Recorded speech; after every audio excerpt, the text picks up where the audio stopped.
సరే మంచిదండి. తల వస్తుంది చిన్న ప్రార్థన చేసుకుని వాక్యంలోకి వెళ్దాం. పరిశుద్ధ మహాగరుడ, నీ ఘనమైన ఉన్నతమైన శ్రేష్ఠ నామానికి కృతజ్ఞతలు స్తోత్రములు చెల్లిస్తున్నాను ఆయన.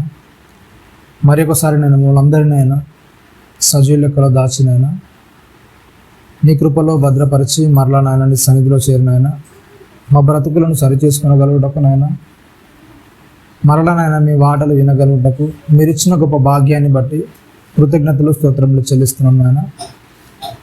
దూరం ఇంతవరకు నాయన పాటల ద్వారా నేను ఆరాధించాను నాయన. అలాగే నీ విలువైన వాక్కుల ద్వారా నాయన మమ్మల్ని మేము బలపరుచుకొనగలుగుటకు సరిదిద్దుకొనగలుగుటకు నాయన నీ కృపలో వర్ధిల్లగలుగుటకు అటు కృపను మా ఆత్భాగ్యాన్ని మాకు అనుగ్రహించింది నాయన.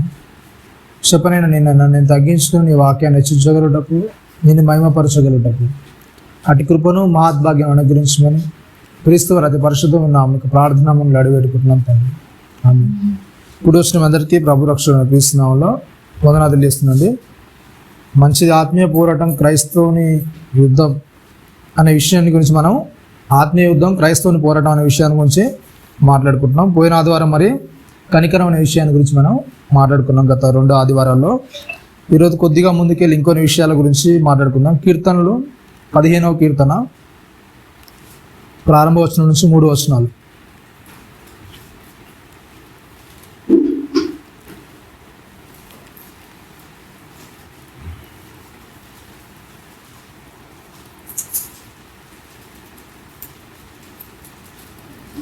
పదిహేనవ కీర్తన ప్రారంభ వచనం 3 వచనాలు. యెహోవా నీ గుడారంలో అతిథిగా ఉండదగిన వాడెవడు?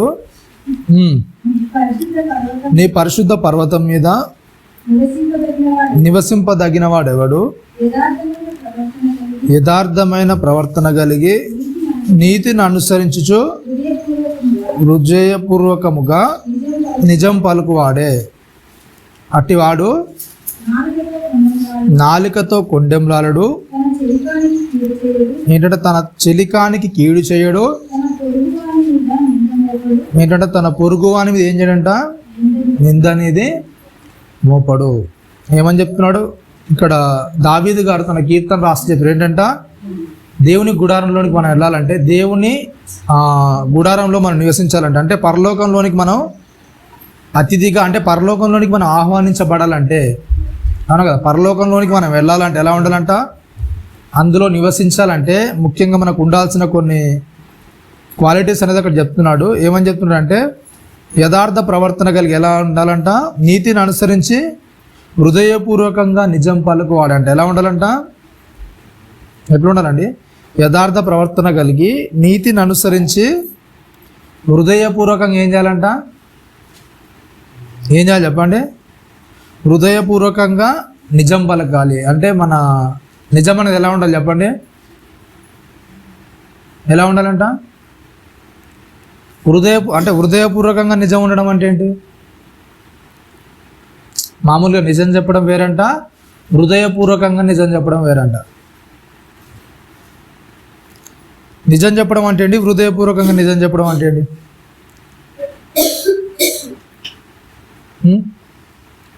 నిజం చెప్పడం అంటే ఏంటి? హృదయపూర్వకంగా నిజం చెప్పడం అంటే ఏంటి చెప్పండి?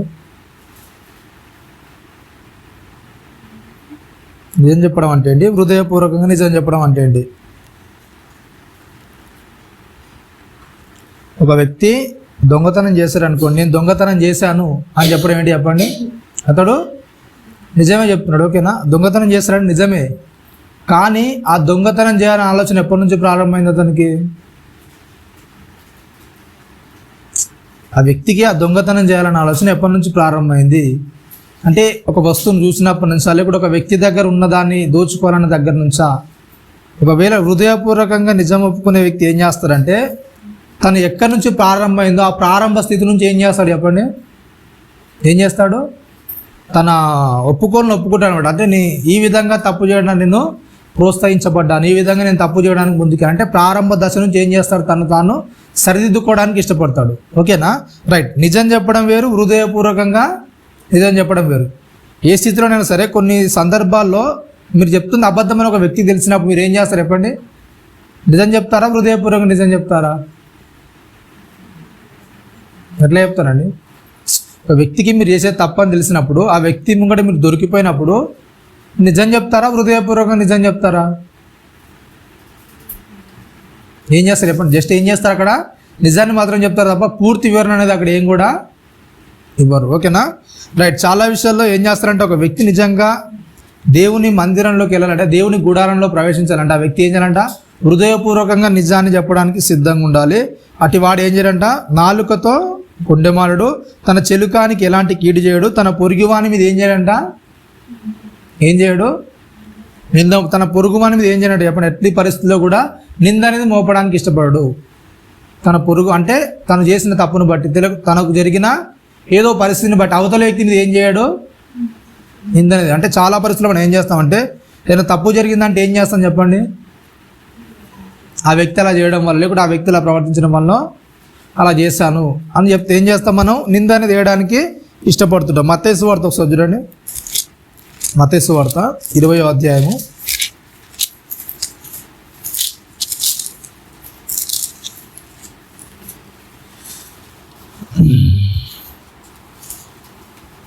23వ వచనం.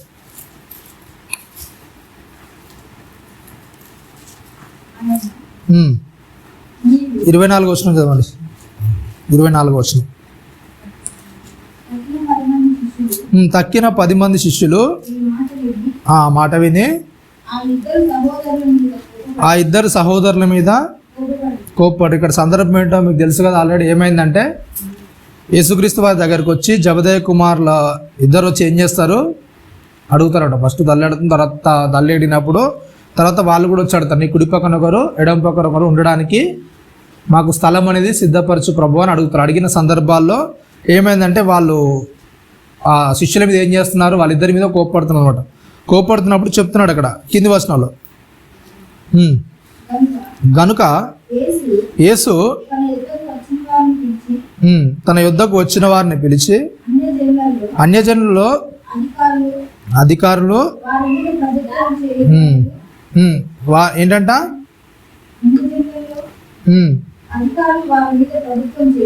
అధికారులు అంటే ఎవరితో చెప్తున్నాడు యేసుక్రీస్తు వారు అక్కడ? ఎవరితో చెప్తున్నాడండి? ఇక్కడ ఏం చేశారు? 10 మంది శిష్యులు వచ్చి ఏం చేశారు? ఏం చేశారండి? వాళ్ళ మీద కోప్పడ్డారు. తర్వాత ఏమైందంట? గనుక యేసు తన యుద్ధకు వారిని పిలిచి అన్యజనుల్లో అధికారులు వారి మీద ప్రభుత్వం చేయుదురు, వారిలో గొప్పవారు వారి మీద అధికారం చేయుదురు అని మీకు తెలియను. మీరు అలా ఉండక ఏంటంట? మీరు ఎవరు గొప్పవాడై ఉండకూడనో వాడు పరిచారకుడై ఉండవాలని. ఓకేనా? రైట్. ఇక్కడ ఏమైందంటే అసలు అడిగింది ఎవరు? జబదయి కుమారులు ఇద్దరు అడిగారు. కానీ యేసుక్రీస్తు వారికి ఎవరికి చెప్తున్నాడు? మరలా శిష్యులందరూ 10 మంది శిష్యులను పిలిచి చెప్తున్నాడు. అసలు ఏం జరిగిందంటే తెలియాలంటే లూకా సువార్త వస్తుంది చూడండి. వైద్యుడైన లూకా గారు రాసిన వార్త 22వ అధ్యాయము 25వ వచనం వస్తుంది చూడండి. 24వ వచనంలో 24వ వచనం, తమలో ఎవడు గొప్పవాడిగా ఎంచబడినా అని ఏమేం చెప్పండి? అసలు స్టార్ట్ ఎక్కడైంది చెప్పండి?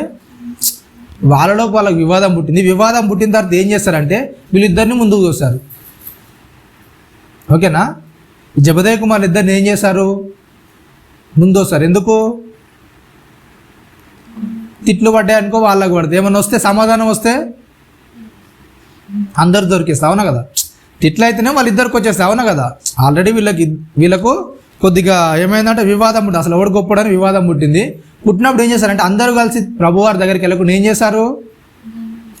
ఇద్దరిని మాత్రమే ముందుకు చూశారు. ఇద్దరు మాత్రం ఏం చేశారు? అక్కడ అడిగారు. అడిగిన సందర్భాల్లో ఏం చేస్తున్నారంటే యేసుక్రీస్తు వారు అందరు కల్పిస్తున్నారు. ఏంటంటే వాళ్ళిద్దరిని మాత్రం ఏం చేశారు? ముందుకు చూశారు. కానీ ఆలోచన అంత ఎవరిది? అందరిది. ఓకేనా? మన పరిస్థితిలో కూడా ఏమంటాం? మనం కూడా ఏం చేస్తాం చెప్పండి? ఏం చేస్తాం మనం కూడా? నింద వేయడం అంటే అవతలని ఒక్కరిని చూసి మనం ఏం చేయడం చెప్పండి? వాళ్ళు ఒక్కరిని ఉంటాను చేసి వాళ్ళ మీద ఏం తప్పు అయితే వాళ్ళ మీద, మంచి అయితే మాత్రం అందరికీ వచ్చేది ఏం చేస్తాం మనం? అట్లాంటి పరిస్థితుల్లో ఉంటాం. అట్లాంటిది ఏం చేయొద్దంట? ఎప్పుడైతే దేవుని సన్నిధిలో మనం వెళ్దాం అనుకుంటామో, పరలోక రాజ్యం గురించి మనం ఎప్పుడైతే ఎదురు చూస్తుంటామో అట్లాంటి పరిస్థితులు ఎప్పుడు కూడా ఏం చేయదు మనం ఒక వ్యక్తి మీద తోసేయడానికి. నీ దగ్గరే ఉన్న ప్రశ్నలు ఉంటే, నీ దగ్గరే ఉన్న తెలియని విషయాలు ఉంటే డైరెక్ట్ నువ్వు అలగాలి తప్ప ఒక వ్యక్తి మీద నేరం మోపడానికి, ఆ వ్యక్తి మీద నిందేసిన తర్వాత ఆ విషయాలను నువ్వు తెలుసుకోవడానికి ఏం చేయదు ఎప్పుడు కూడా. ఏం చేయదు చెప్పండి? అట్లాంటివి అనేది ఎప్పుడు కూడా మనం చేయడానికి వీళ్ళు అవతల వ్యక్తిని నిరీక్షించడానికి ఎప్పుడు కూడా మనం ప్రయత్నం చేద్దాం. అట్లాంటి పరిస్థితులు యేసుక్రీస్తు మాట్లాడుతున్నాడు. గనుక యేసు తన యొద్దకు వారిని పిలిచి, అన్యజనులు ఏం చేస్తారంట? ఇట్లాంటివన్నీ కూడా ఉంటాయి. ఎవరు గొప్పవాడు, ఎవడు బీదోడని ప్రశ్నలని వాళ్ళలో లేవనెత్తాయి. కానీ మీరు ఎప్పుడైతే మీరు క్రీస్తుకు శిష్యులుగా వస్తున్నారో మీరు అంతా చేయాల్సింది ఏంటి చెప్పండి? చాలా జాగ్రత్తగా ప్రభువులో నడుచుకోవాలని చెప్తున్నాడు. ఇప్పుడు వెళ్దాం ఒకసారి కీర్తనలు 15వ అధ్యాయంలోకి. 15వ కీర్తన.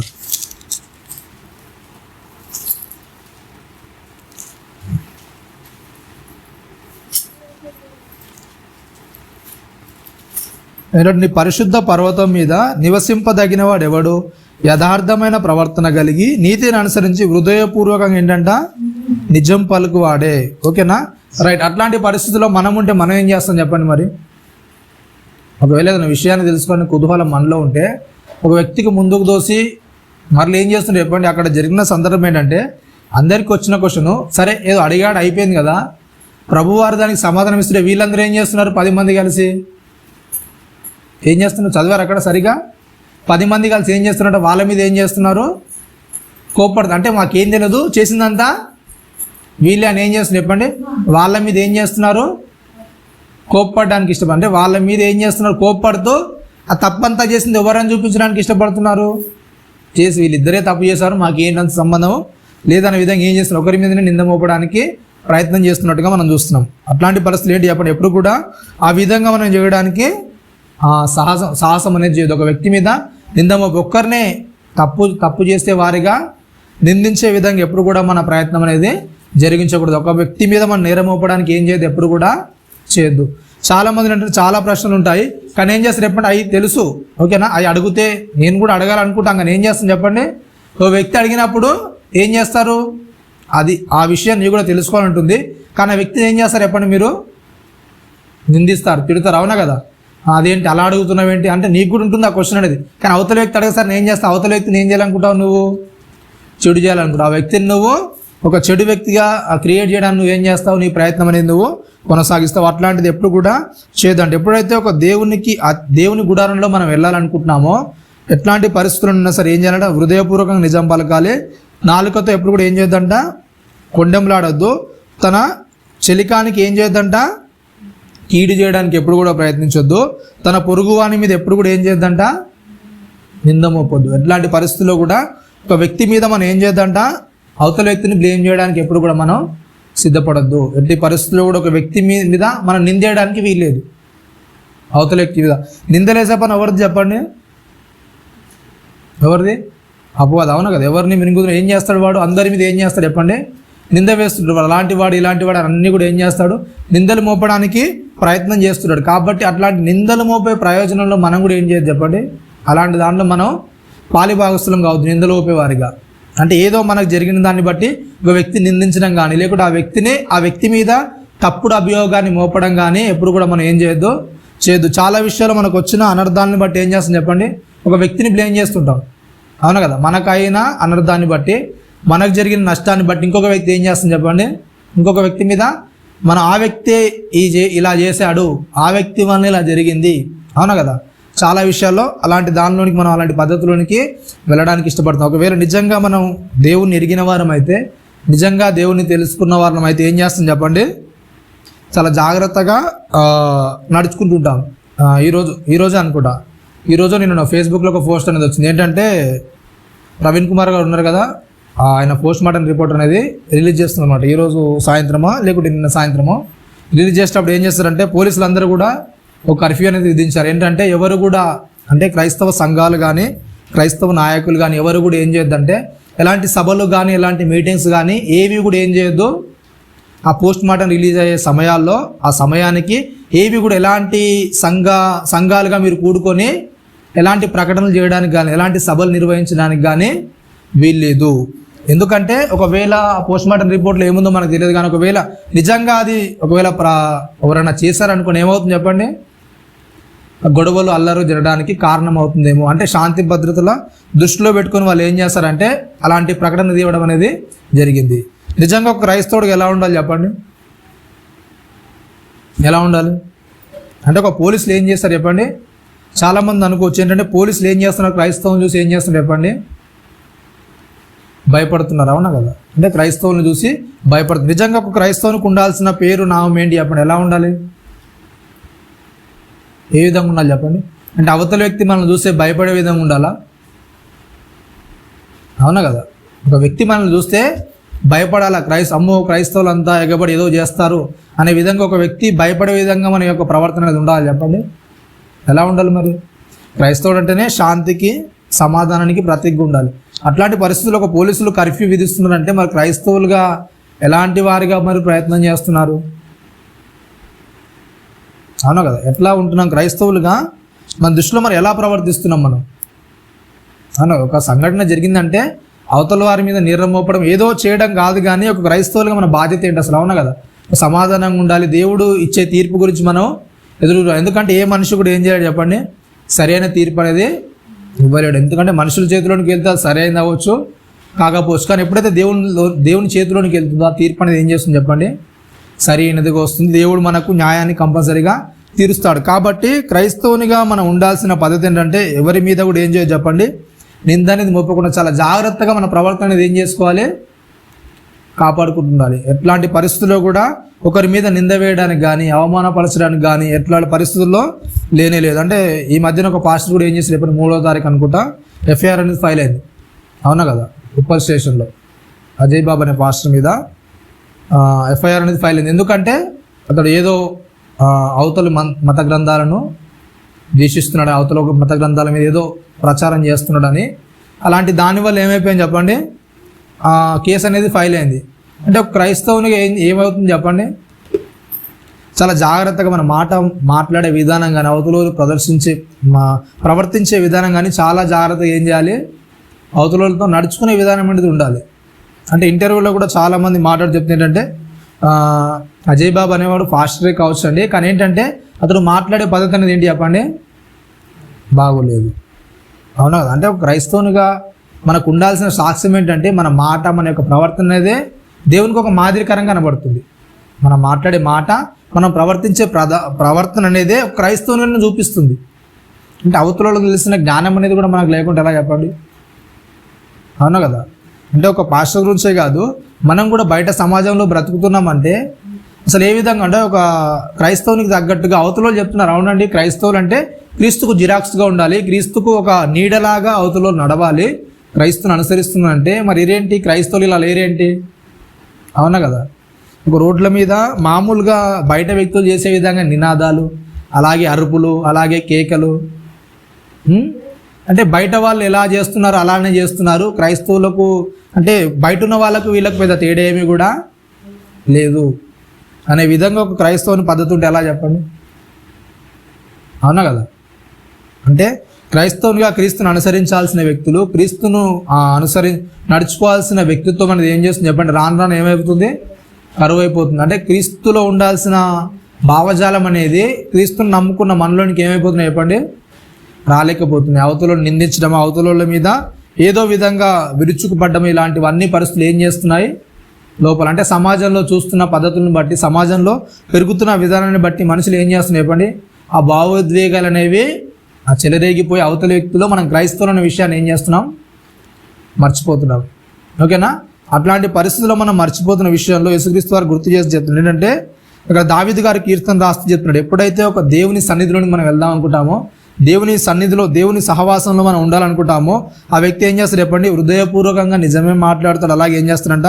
తన పొరుగువాని మీద ఎలాంటి నింద అనేది మోపడు, నాలుకతో ఎలాంటి కుండాలనేది ఆడడు, తన చెలికానికి ఎలాంటి కీడు కూడా ఏం చేయడు, తన చెలికానికి ఎలాంటి కీడు కూడా తలపెట్టడానికి ఇష్టపడాడు, అవతలతో ఒక దురుసుగా ప్రవర్తించడానికి ఎప్పుడు కూడా ఏం చేయడు? ముందుకెళ్ళడు. కాబట్టి అట్లాంటి విషయాల్లో జాగ్రత్తగా ఉండాలి. అదే విషయాన్ని ఇక్కడ యేసుక్రీస్తు వారు నేర్పిస్తున్నారు శిష్యులకు. చూడండి ఒకసారి మత్తయి సువార్త 20వ అధ్యాయం ఇప్పుడు చదువుకున్న దాంట్లో లూకా సువార్తలో ఉంటుంది అన్నమాట. లూకా సువార్త 22వ అధ్యాయంలో కూడా అదే మాటను అక్కడ ప్రస్తావిస్తూ చెప్తాడు. 22-25 వచనంలో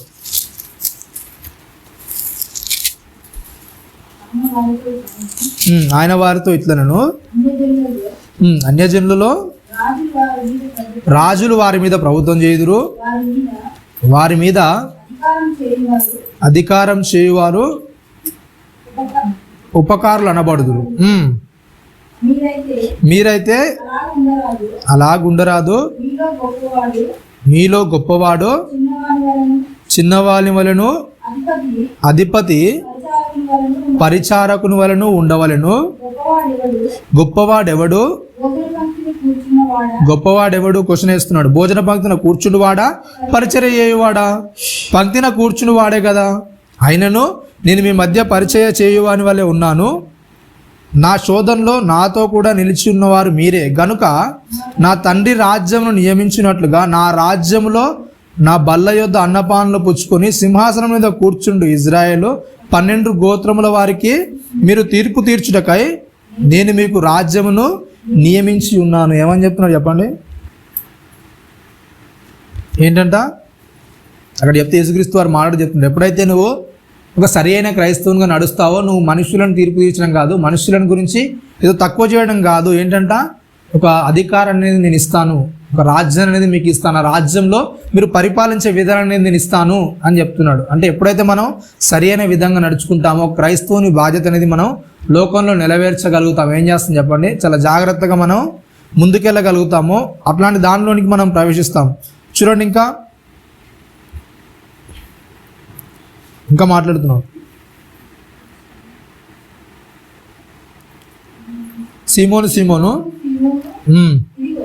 ఇదిగో సాతాను మిమ్మును పట్టి గోధుమల వల్ల చల్లించుటకు మిమ్మును కోరుకొనును గాని మీ నమ్మిక తప్పిపోకున్నట్లు నేను నీ కొరకు వేరుకుంటుని. నీ మనసు తిరిగిన తర్వాత నీ సహోదరును స్థిరపరచుమని చెప్పాను. ఏంటంట, ఏం చేసింది చెప్పండి? సాతాను ఏం చేసిందంట? సాతాను మిమ్మల్ని పట్టి గోధుమలో చల్లుటకు మిమ్మల్ని ఏంటంట కోరుకొనెను. అంటే ఏమైపోయింది చెప్పండి? ఎక్కడిదక్కడ విచ్చలవిడికి ఎవరి మనస్తత్వం వారిది. అవునా కదా? నేటి సమాజంలో చూస్తే ఎలా అయిపోయింది చెప్పండి? ఎవరి మనస్సు అనేది వారిది, ఎవరి ఇష్టం అనేది వాళ్ళ రీతిగా అయిపోయింది. అవునా కదా? అట్లాంటి పరిస్థితుల్లో ఉన్న మనము అంటే క్రైస్తవునిగా మన బాధ్యత మనం ఏం చేయాలి చెప్పండి? అవునా కదా? చాలా జాగ్రత్తగా మన అడుగులు అనేది ముందుకెళ్ళాలి. అవునా కదా? మన పోరాటం అనేది బయట కనిపించే పోరాటం అనేది కాదని మనకు తెలుసు. అవునా కదా? యుద్ధం అనేది బయట మనం చేసేది కదా. ఒకప్పుడు రాజులు బయట యుద్ధం చేసేవాళ్ళు, అంటే పాత నిబంధన కాలంలో మనం చూసాం. అవునా? అవన్నీ బాహ్య సంబంధమైన యుద్ధాలు. కానీ ఇప్పుడు క్రీస్తులోనికి వచ్చిన తర్వాత ఏంటంటే ఒక ఆత్మీయ యుద్ధం అనేది మనకి ఏర్పడింది. అవునా కదా? మన లోపల అనేది పోరాటం జరుగుతుంది. ఆ లోపల పోరాటం ఏంటంటే మనల్ని మనం ఏం చేసుకోవడం చెప్పండి? ప్రతిరోజు మనల్ని మనం సిలువేసుకోవడం. అంటే ప్రతిరోజు మనల్ని మనం ఏం చేసుకోవాలి? అణిచేసుకోవాలి, మనల్ని మనం చంపుకోవాలి ప్రతిరోజు. అంటే అవతలి వ్యక్తితో ప్రదర్శించే విధానంలో ఏంటంటే మన లోపల నుంచి చాలా విషయాలు వస్తుంటాయి. అవునా కదా? ఒక గర్వపు మాటలు, గర్వపు తలంపులు, అవతలని ఏదన్నా మన ఊరికేనే అంటే ఏదో అనాలి అనే ఆతృత అనేది ఏమవుతుంది చెప్పండి? లోపల ఆవేశం అనేది ఏం చేస్తుంది చెప్పండి? లోపలికి వస్తూ ఉంటుంది. అవునా కదా? ఒక వ్యక్తి ఊరికేనే మనల్ని అన్నాడంటే ఏమవుతుంది చెప్పండి? ఆవేశం అనేది వస్తూ ఉంటుంది. కాబట్టి ఏంటంటే అట్లాంటి పరిస్థితుల్లో ఏమైపోతుంది? మనం అనుకోకుండా నోరు జారొచ్చు, లేకుంటే చెయ్యి అనేది జారొచ్చు. అట్లాంటి పరిస్థితుల్లోనికి రాకుండా ఏం చేయాలి? చాలా జాగ్రత్తగా ఉండాలి. అవును కదా? అది ఆత్మీయ యుద్ధంలో నేర్చుకోవాల్సిన మెలకువలు అనేవి చాలా ఉన్నాయి. అట్లాంటి దాన్ని బట్టి మనం ముందుకు సాగితే ఏమవుతుంది చెప్పండి? ఒక క్రైస్తవునిగా మనం అవతలోనికి ఒక క్రీస్తుని చూపించగలుగుతాం. అవునా కదా? అవతలోడు అన్నమాట మనమని, అవతలోడు చేసుకుని మనం చేసుకుంటే అవతలోనికి ఏం చేయాలని చెప్పండి? మనం క్రీస్తుని చూపించలేదు. అవునా కదా? చాలా విషయాల్లో క్రీస్తును అంటే క్రీస్తు ప్రకటించబోవడానికి గల కారణం, క్రీస్తును చాలామంది అంగీకరించబోవడానికి గల కారణం ఏంటంటే క్రైస్తవులుగా చెప్పుకున్న మనమే. అవునా కదా? క్రైస్తవులుగా చెప్పుకున్న మనం ఏం చేస్తున్నాం? అవతలోనికి ఆటంకకరంగా ఉన్నాం. అంటే అవతలోడు క్రీస్తు దగ్గర రావాలంటే భయపడే విధంగా మన యొక్క ప్రవర్తన అనేది పెరిగిపోతుంది. అవునా కదా? అంటే క్రీస్తుని నమ్ముకొని మీరు ఏం మారారు అసలు? అవునా కదా? చాలామందిలో ఉన్న క్వశ్చన్ ఏంటంటే క్రీస్తుని నమ్ముకున్న తర్వాత మీరేం మారారు? అవునా కదా? క్రీస్తుని నమ్ముకున్న తర్వాత మీరేం మారారు? మేము క్రీస్తులోనికి వచ్చి ఏం మారాలి? అవునా కదండి? చాలామందికి ఉన్న క్వశ్చన్ ఏంటంటే క్రీస్తులోకి వచ్చిన తర్వాత మీరు ఎంతవరకు మారారు? అవునా కదా? ఒకవేళ మీరు మారితే ఆ మారిన దాన్ని బట్టి వాళ్ళు ఏం చేస్తారు చెప్పండి? ఓహో వీళ్ళు మారారు అనుకోవడానికి ఉంది. అవతల వ్యక్తి మీరు ఏం మారారని అడుగుతున్నారంటే వాళ్ళకి అర్థమైంది ఏంటి చెప్పండి? మీరు ఏమీ కూడా మారలేదు. క్రీస్తులో లేనప్పుడు అలాగే ఉన్నారు, క్రీస్తులో వచ్చిన తర్వాత కూడా ఏం చేస్తున్నారు? అలాంటి పరిస్థితుల్లో మీరు ఉన్నారు కనుక వాళ్ళు ఏం చేస్తున్నారు? వచ్చిన తర్వాత కూడా మా పరిస్థితి ఏంటి చెప్పండి? మేము కూడా ఇలాగే క్రీస్తుని నమ్ముకున్నాం అన్న పేరు ఉంటుంది, కానీ సేమ్ లోకంలో ఉన్న పనులే మేము కూడా ఏం చేస్తాం? అలానే ఉంటాం, అలానే బ్రతకాలి సేమ్. అవునా? సపరేట్ అనేది ఏమీ కూడా లేదు, సపరేట్గా ఏమీ కూడా ఉండట్లేదు అని ఏం చేస్తున్నారు? వాళ్ళు కూడా ఏం చేస్తున్నారు? క్రీస్తులోనికి వచ్చినా రాకున్నా వాళ్ళు మాలాగే ఉన్నారు కనుక వాళ్ళకు మాకు పెద్ద తేడా ఏం లేదు కనుక మేము ఇలానే ఉంటాము. అవునా? మేము ఈ విధంగానే నడుచుకుంటాము. కాబట్టి ఏంటంటే చాలా జాగ్రత్తగా ఎప్పుడైతే మనం క్రీస్తులోనికి వస్తామో క్రీస్తు యొక్క నీడ్ అనేది మనం ఏం చేయాలి చెప్పండి? చూపించగలగాలి. క్రీస్తుని చూపించగలగాలి అవతల వ్యక్తికి. అట్లాంటి పరిస్థితిని ఎప్పుడైతే మనం చూపించగలుగుతామో ప్రతి వ్యక్తి ఏం చేస్తాడు చెప్పండి? మారడానికి అవకాశం ఉంటుంది. అవును కదా? ఒక వ్యక్తి మారాలంటే మన అవతల వ్యక్తికి క్రీస్తుని చూపించాలి. అవును కదా? క్రీస్తు యొక్క తత్వాన్ని ఎప్పుడైతే అవతల వ్యక్తి చూపిస్తామో ఆ వ్యక్తి ఏం చేస్తాడు? మారుతాడు. ఓహో నిజంగా క్రీస్తుని నమ్ముకునే వ్యక్తులు మారిపోతారు అంటే మారగలుగుతారు అని దాన్ని వాళ్ళు అర్థం చేసుకోగలుగుతారు. ఒకప్పటి పరిస్థితి ఇప్పుడు నిన్ను చూసి ఏం చేస్తారు వాళ్ళు? ఓ చాలా మారాడు కనుక ఏం చేయొచ్చు? క్రీస్తులోనికి వస్తే మారగలుగుతాడు ఏ వ్యక్తి అయినా అనే విషయాన్ని ఏం చేస్తాడు? ఒక వ్యక్తి అర్థం చేసుకోగలుగుతాడు. కాబట్టి అలాంటి పరిస్థితుల్లో మనం ఎప్పుడు కూడా ఏం చేయాలి? మళ్ళీ మనం మార్చుకోవడానికి సిద్ధంగా ఉండాలి. ఆత్మీయతలు ఏంటంటే మళ్ళీ మనం ఎప్పుడు కూడా ఏం చేయాలి చెప్పండి? ప్రతిరోజు కూడా ఒక కొత్తగా మార్చుకోవడానికి ఇష్టపడాలి. అవును కదా? ప్రతిరోజు కూడా మనం ఎప్పుడైతే మార్చుకుంటామో క్రీస్తు స్వరూపంలోనికి ఎప్పుడైతే మనం వస్తామో దాన్ని బట్టి ఏం చేస్తారు? అవతల వ్యక్తి మారడానికి అనుకూలంగా ఉంటుంది. ఎబ్రిల్ రాసిన పత్రిక వస్తుంది చూడండి.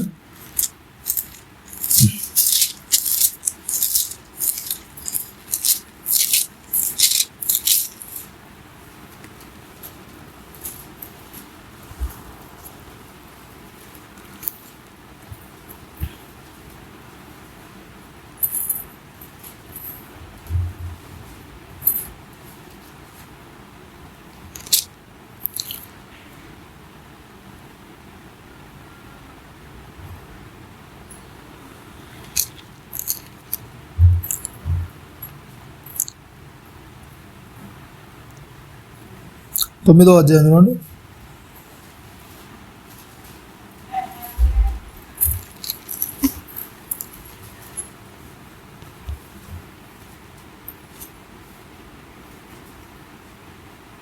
తొమ్మిదో వచనం.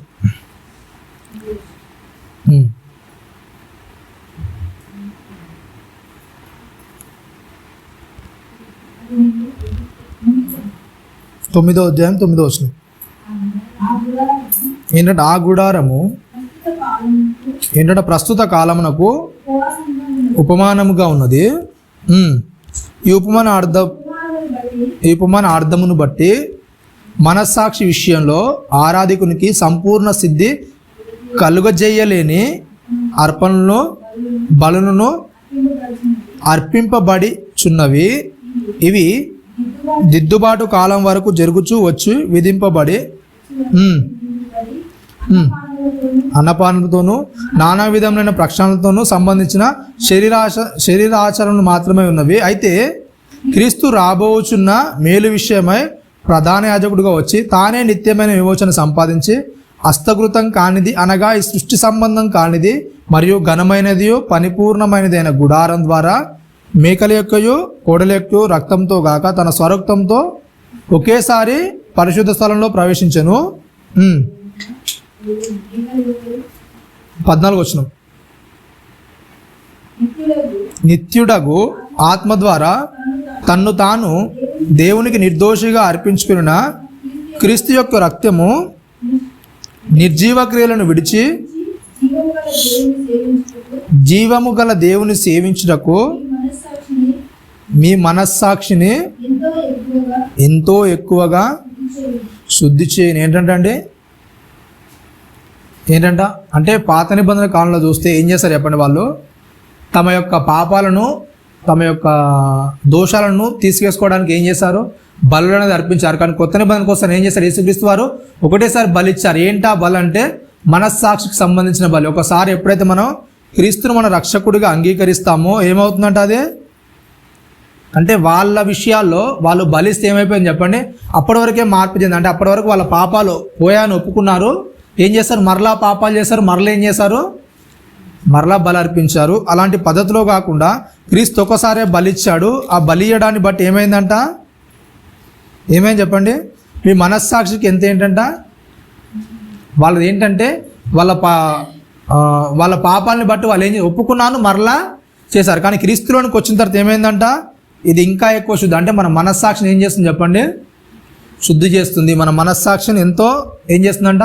చాలా శుద్ధి చేస్తుందని చెప్తున్నా. అంటే ఏదైతే నువ్వు తప్పు చేస్తున్నావో ఆ తప్పును బట్టి నేను ఏం చేస్తుంది? లోతులోనికి తీసుకెళ్తున్నా. నువ్వు ఏ తప్పు చేస్తున్నావో ఆ తప్పును బట్టి క్రీస్తుని ఎప్పుడైతే మనం ఒప్పుకుంటామో ఆ తప్పును ఏం చేస్తుంది చెప్పండి? దాని యొక్క మూలాల్లోనికి మనం తీసుకెళ్తుంది. అంటే నువ్వు చేస్తున్న తప్పు ఇది, దీని ద్వారా నీకు ఎంత పెద్ద శిక్ష పడుతుందో దాని అంతటిని కూడా ఏం చేస్తాడు? క్రీస్తు ఆత్మ ద్వారా మనకి ఏం చేస్తాడు చెప్పండి? వివరించగలుగుతాడు. అంటే ఈ తప్పు నువ్వు చేయొద్దు. ఎప్పుడైతే మనం క్రీస్తులోనికి ప్రభావవంతంగా అడుగు పెడతామో, క్రీస్తులో చాలా జాగ్రత్తగా మనం నడుచుకోవడానికి ఇష్టపడతామో, లేఖనాలు ఏం చేస్తాయి చెప్పండి? మనకు ఏం చేస్తాయి? చాలా జాగ్రత్తగా మనల్ని నడుచుకోవడానికి ప్రోత్సహిస్తాయి. ఓకేనా? వాళ్ళు ఏంటంటే బలుల ద్వారా వాళ్ళు ఏం చేస్తారు? మరలా తప్పు చేస్తారు, మరలా బలి అర్పిస్తూ వచ్చారు. కానీ ఎప్పుడైతే మనం క్రీస్తు మన కొరకు బలి అర్పించాడో దాన్ని బట్టి ఏం చేస్తాం చెప్పండి? మనం పశ్చాత్తాపం ద్వారా ఏం చేస్తాం? మన హృదయాన్ని మార్చుకోవడానికి ఒక అవకాశం అనేది ఇచ్చాడు. అవునా కదా? పశ్చాత్తాపడ్డాం, దేవునితో మనం సమాధాన పడ్డాం అన్నమాట. ప్రతి విషయంలో కూడా నీ తప్పు చేస్తున్నాను కాబట్టి ఏం చేస్తాను? మరలా ఈ తప్పు చేయనని ఏం చేస్తాను? మరలా ఒప్పుకొని ఆ పరిశుద్ధమైన మనస్సాక్షితో మనం మెదలడానికి ఏం చేశాడు? ఒక అవకాశం అనేది క్రీస్తు ఇచ్చాడు. కాబట్టి అలాంటి విషయాలు ఏం చేయాలంట? చాలా జాగ్రత్తగా మనం ముందుకెళ్తూ ఉండాలి.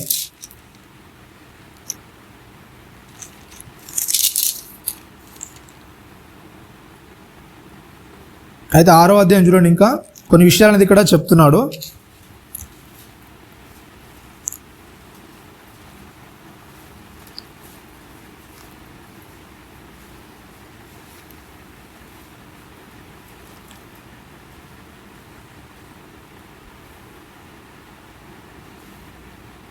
ప్రారంభోత్సవం చూడండి.